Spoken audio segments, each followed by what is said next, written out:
اللہ اللہ اللہ لا الہ الا ہوا الحمد للہ وکفی وسلام علی عباده الذین اصطفى اما بعد اعوذ باللہ من الشیطان الرجیم بسم اللہ الرحمن الرحیم وَلِكُلِّ أُمَّةٍ جَعَلْنَا مَنْسَكًا لِيَذْكُرُوا اسْمَ اللَّهِ عَلَى مَا رَزَقَهُم مِّن بَهِيمَةِ الْأَنْعَامِ فَإِلَٰهُكُمْ إِلَٰهٌ وَاحِدٌ فَلَهُ أَسْلِمُوا وَبَشِّرِ الْمُخْبِتِينَ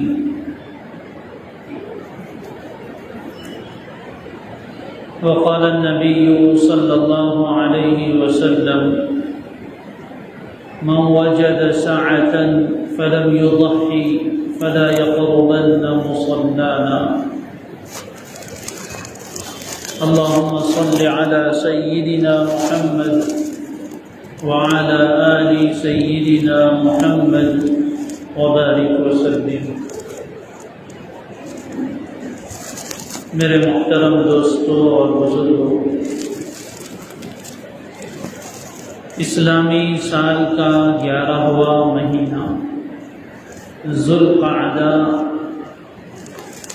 آدھا گزر چکے اور اس کے بعد اسلامی سال کا آخری اور بہت برکت والا، بہت احترام والا مہینہ ذوالحجہ آ رہا ہے. سال کے 12 مہینے ہوتے ہیں، ان میں سے 4 مہینے احترام والے، ان میں سے ایک ذوالقعدہ جو ابھی چل رہا ہے، دوسرا ذوالحجہ جو اس کے بعد آئے گا، اور تیسرا محرم جو اس کے بعد آئے گا، اور چوتھا رجب. یہ 3 مہینے لگاتار آتے ہیں، ذوالقعدہ، ذوالحجہ اور محرم، اور رجب ایک الگ آتا ہے. یہ 4 مہینے قرآن مجید میں اللہ تبارک و تعالی نے فرمایا ہے کہ منہا اربعۃ حرم، 12 مہینوں میں سے 4 مہینے احترام والے. ان مہینوں میں نیکی کرنے کا مقام و مرتبہ اور ثواب دوسرے مہینوں کے مقابلے میں زیادہ ہے، اور اسی طرح ان مہینوں میں گناہوں سے بچنے کی تاکید دوسرے مہینوں کے مقابلے میں زیادہ ہے. تو یہ عظمت احترام والے مہینے ہیں، اور آنے والے مہینے میں اللہ تبارک و تعالی نے 2 بہت بڑی عبادتیں مقرر فرمائی ہیں. ایک تو اسلام کا اہم ترین فریضہ حج، اور دوسرا اسلام کا اہم ترین واجب قربانی. یہ 2 عبادتیں ذوالحجہ کے مہینے میں اللہ تعالیٰ کی طرف سے مقرر فرمائی گئی. حج کے سلسلے میں تو ہم جانتے ہیں کہ دین کے جو بنیادی 5 ارکان ہیں، ان میں سے ایک اہم ترین رکن ہے، اور فضائل حج انشاءاللہ تعلیم میں سنتے ہیں اور سنیں گے. اس وقت جو بطور خاص مجھے ذکر کرنا ہے وہ قربانی کے سلسلے میں چند باتیں. اللہ تبارک و تعالی ہم سب کے دلوں میں قربانی کی اہمیت راسخ اور مضبوط فرما دے، اور اللہ تعالی ہم سب کو اخلاص والی سچی قربانی کرنے کی توفیق عطا فرمائے. سب سے پہلی چیز تو یہ ہے کہ قربانی ہے کیا، اور قربانی کا معنی کیا ہے. قربانی یہ اردو زبان میں ہو گیا ہے، عربی میں لفظ ہے قربان، اردو میں آ کے اس میں یا لگا دی تو قربانی بن گیا. یہ قربانی ہو یا قربان ہو، یہ بنا ہے قرب سے، اور قرب کے معنی نزدیکی. قرب کے معنی نزدیکی حاصل کرنا. اب ظاہر ہے کہ نزدیکی اسے ہی حاصل کرنی پڑتی ہے جو دور ہو. تو کون سی دوری ہے جس کو ختم کر کے نزدیکی حاصل کرنا ہے؟ ہم سب بار بار دعا بھی مانگتے ہیں اللہ میں اپنا قرب عطا فرما، اپنی نزدیکی عطا فرما. تو یہ قرب اور نزدیکی کیسے ملتی ہے، اور ہم کہاں دور آ گئے جہاں سے ہمیں اللہ سے قریب ہونا ہے؟ تو ہم سب جانتے ہیں کہ اللہ تبارک و تعالی نے جب حضرت انسان کو، حضرت آدم علیہ السلام کو پیدا فرمایا تو پیدا تو فرمایا تھا زمین کا خلیفہ بنا، لیکن سیدھا زمین پر نہیں اتارا، بلکہ پیدا کرنے کے بعد اللہ تبارک و تعالی نے حضرت آدم علیہ السلام کو جنت میں ٹھہرایا. اور ہم سب جانتے ہیں جنت اللہ تبارک و تعالی سے انتہائی قرب کی جگہ ہے، اللہ سے بہت نزدیکی کی جگہ ہے. اللہ تبارک و تعالی کی رحمتوں کی خاص تجلیہ وہاں ہے. وہاں ایک مدت تک رہے، پھر وہ واقعہ پیش آیا جو ہم سب جانتے ہیں کہ منع فرمایا تھا ایک درخت کے قریب جانے سے، لیکن شیطان نے وسوسہ ڈالا اور اسی درخت کو سب سے بڑا کمال بنا کر دکھایا کہ یہ درخت تو ایسا ہے کہ اس کو کھاؤ گے تو جنت میں ہمیشہ رہنے کا موقع مل جائے گا، یہ تو شجرۃ الخلد ہے. اور اجتہادی غلطی ہوئی بلکہ کروائی گئی. اور پھر کیا ہوا وہ بھی ہم جانتے ہیں کہ اس کے بعد حضرت آدم علیہ السلام کو، حضرت حوا کو اور ابلیس کو، سب کو وہاں سے نیچے اترنے کا حکم دیا گیا. قلنا اہبطوا منہا جمیعا، اللہ نے حکم فرمایا کہ یہاں سے تم سب کے سب نیچے اتر جاؤ. اب وہ جنت سے اتر کر زمین پر آ گئے. ظاہر ہے کہ جنت اللہ تبارک و تعالیٰ کے بہت قرب کی جگہ ہے، اور زمین پر آنے کی وجہ سے انسان اللہ تبارک و تعالیٰ سے دور ہوا. تو اب وہاں سے جو نیچے اترا ہے دوبارہ روانگی کا سفر ہے، دوبارہ ریٹرن ہونا ہے اسی جنت کی طرف، اس لیے کہ ہمارا ٹھکانہ کیا ہے؟ جنت ہے. اور جنت اللہ کے قرب کی جگہ ہے، تو جنت تک پہنچنے کے جو راستے ان سب راستوں کو قربانی کہا جاتا ہے. تمام نیک اعمال ایسے ہیں جو انسان کو جنت سے اور اللہ سے قریب کرتے ہیں. ہم ایک راستے پر چل رہے ہیں، صراط مستقیم، سیدھا راستہ جو کہاں پہنچتا ہے؟ جنت تک پہنچتا ہے. تو جو انسان نیکی کی زندگی گزارتا ہے، گناہوں سے اپنے آپ کو بچاتا ہے، وہ جنت سے قریب ہوتا چلا جاتا ہے. اب کون سا عمل جنت سے کتنا قریب کرتا ہے وہ ہم نہیں جانتے. کچھ اعمال ایسے ہیں جو جنت سے تھوڑا قریب کرتے ہیں، اور کچھ اعمال ایسے ہیں جو انسان کو جنت سے بہت زیادہ قریب کرتے ہیں. فاصلہ بہت لمبا ہے، لیکن کچھ اعمال کی وجہ سے انسان کی رفتار بہت بڑھ جاتی ہے، اور وہ چھوٹا سا عمل کر کے اس جنت کے راستے پر ہزاروں میل آگے پہنچ جاتا ہے. ان اعمال میں سے ایک بہت بڑا عمل قربانی ہے. اس کا نام ہی قربانی رکھا گیا اس لیے کہ یہ اللہ تعالیٰ سے اور جنت سے قریب کرنے میں اپنا ایک خاص اثر رکھتا ہے. اور یہ قربانی کوئی آج سے نہیں ہے، جب سے دنیا بنی ہے. حضرت آدم علیہ السلام پہلے انسان دنیا میں تشریف لائے. ان کے 2 بیٹوں کا واقعہ قرآن میں موجود ہے. اذ قربا قربانا واتلو علیہم نبأ ابنی آدم بالحق. اللہ فرماتے ہیں اے پیغمبر لوگوں کے سامنے پڑھ کر سنائیے آدم کے 2 بیٹوں کا واقعہ. اذ قربا قربانا، جب ان دونوں بیٹوں نے قربانی پیش کی تھی. معلوم ہے قربانی تبھی سے چل رہی ہے. دونوں نے اللہ کا قرب حاصل کرنے کے لیے اپنی طرف سے ایک جانور ذبح کیا. اذ قربا قربانا، پھر آگے واقعہ لمبا ہے. تو یہاں سے ابتدا ہوئی ہے قربانی کی. اور ہر زمانے میں، ہر امت میں اللہ تبارک و تعالی نے قربانی کی عبادت مقرر فرمائی. وَلِكُلِّ أُمَّةٍ جَعَلْنَا مَنْسَكًا، اللہ قرآن میں فرماتے ہیں کہ ہر ایک امت کے لیے، کسی ایک امت کا بھی استثناء نہیں، ہر امت کے لیے ہم نے قربانی مقرر فرمائی ہے۔ جانوروں کی قربانی اللہ تبارک و تعالی نے ہر امت پر مقرر فرمائی تھی اور اس امت پر بھی مقرر فرمائی۔ نبی اکرم صلی اللہ علیہ وآلہ وسلم نے اس قربانی کی حقیقت بیان فرمائی۔ یہ قربانی کی داستان تو پہلے دن سے چلی آ رہی ہے۔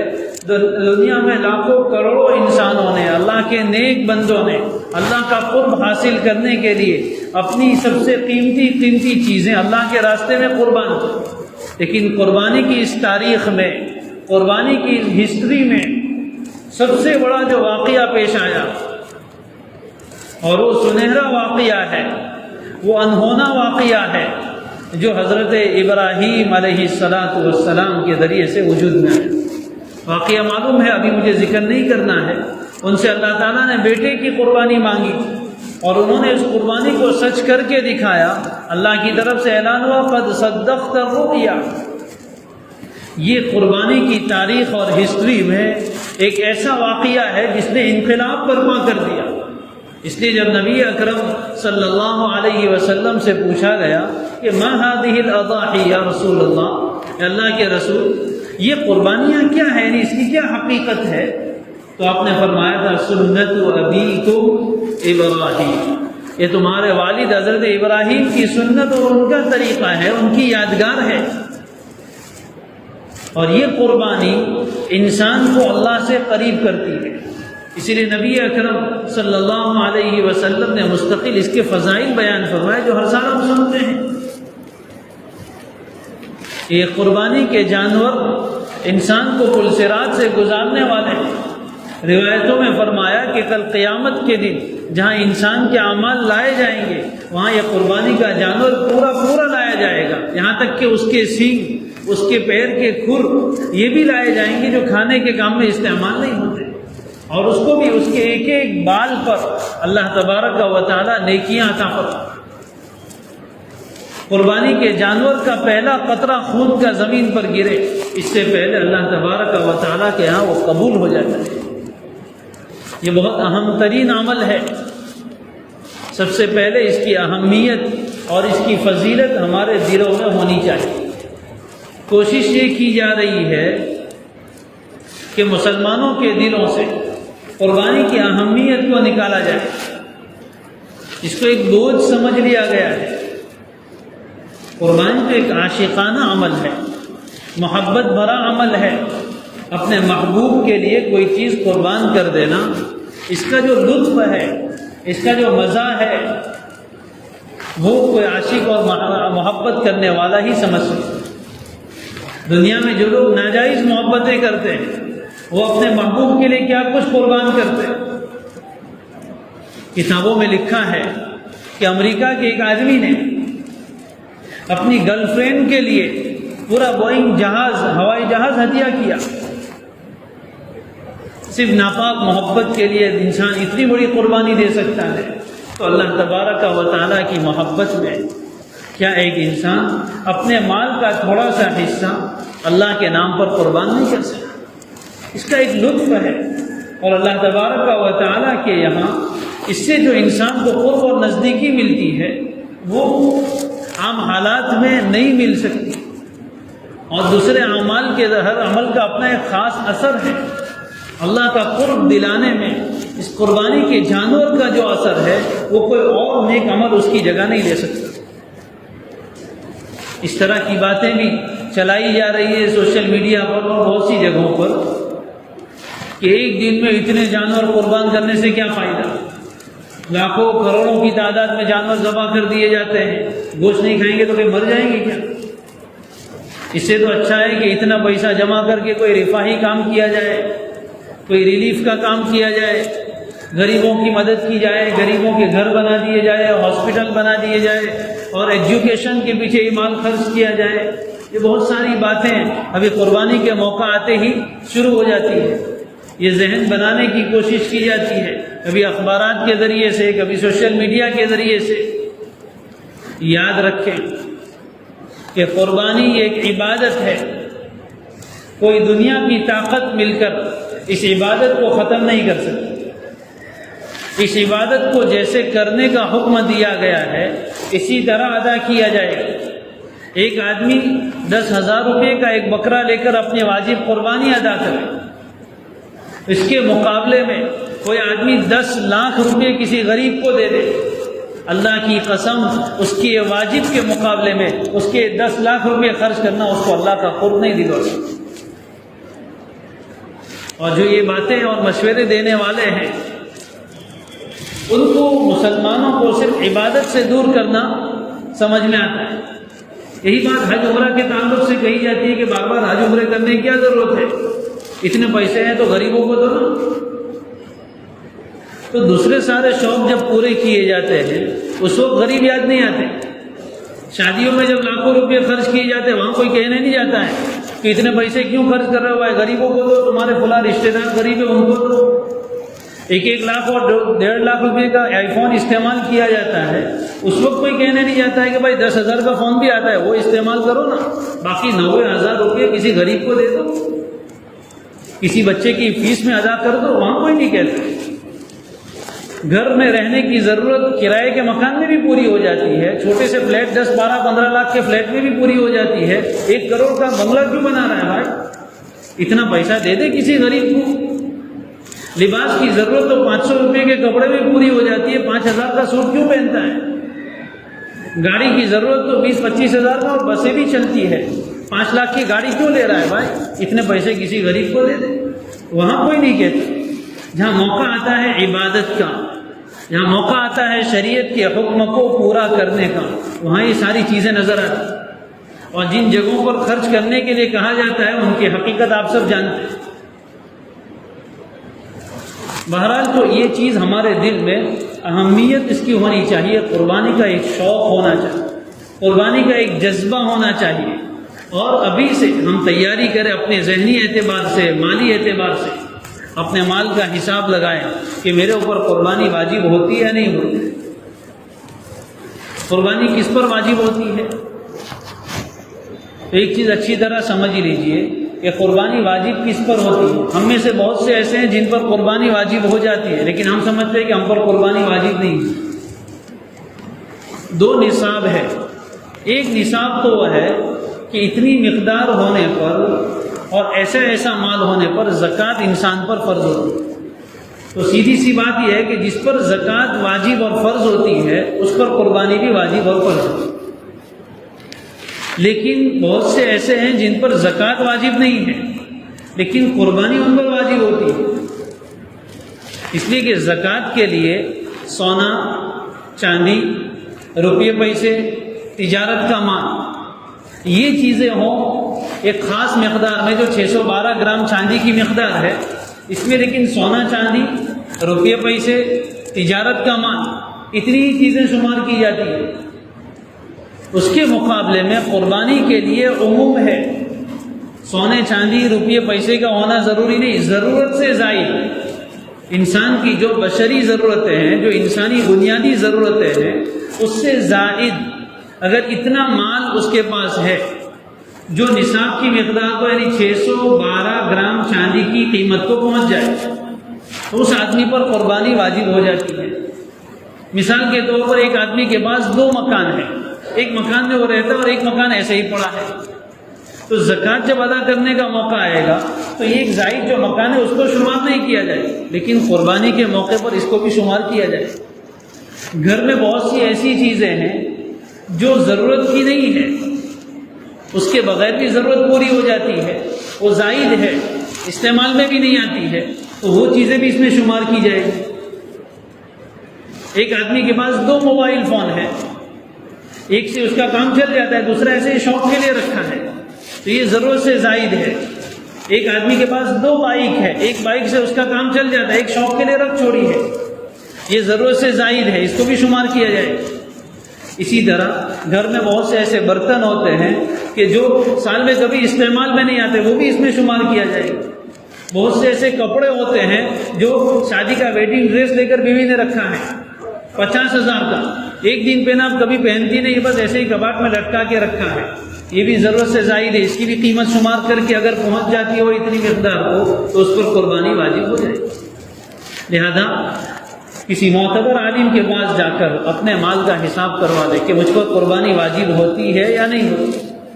اگر واجب ہوتی ہے تو اس کا انتظام ابھی سے کرے، اور جن کو اللہ تبارک و تعالیٰ نے مال دے رکھا ہے وہ ابھی سے اپنے مال کا حصہ الگ کرے کہ اتنے پیسے کی مجھے قربانی کرنی ہے۔ واجب قربانی تو کرنی ہی کرنی ہے، اس کے علاوہ نفل قربانی کا بھی اہتمام کرے۔ اللہ نے اگر مال دیا ہے تو نفل قربانی کا بھی اہتمام کرے کہ میں اور بھی قربانی کروں گا، ایک کے بجائے دو کے بجائے 4 کروں گا۔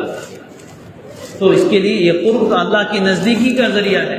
شوق ہونا چاہیے، دن بدن دلوں سے قربانی کا شوق نکلتا چلا جاتا ہے۔ ایک بوجھ سمجھتے ہیں کہ حصہ لکھوا دیں گے 1.5-2 ہزار میں حصہ ہو جاتا ہے، اب کیا ضرورت ہے 12-15 ہزار روپے کا بکرا لانے کی، 1.5-2 ہزار میں حصہ لکھوا دیں گے، اپنی قربانی ہو گئی، ہو جاتی ہے، اس کا کوئی انکار نہیں ہے۔ لیکن کیا محبت کا تقاضا یہی ہے؟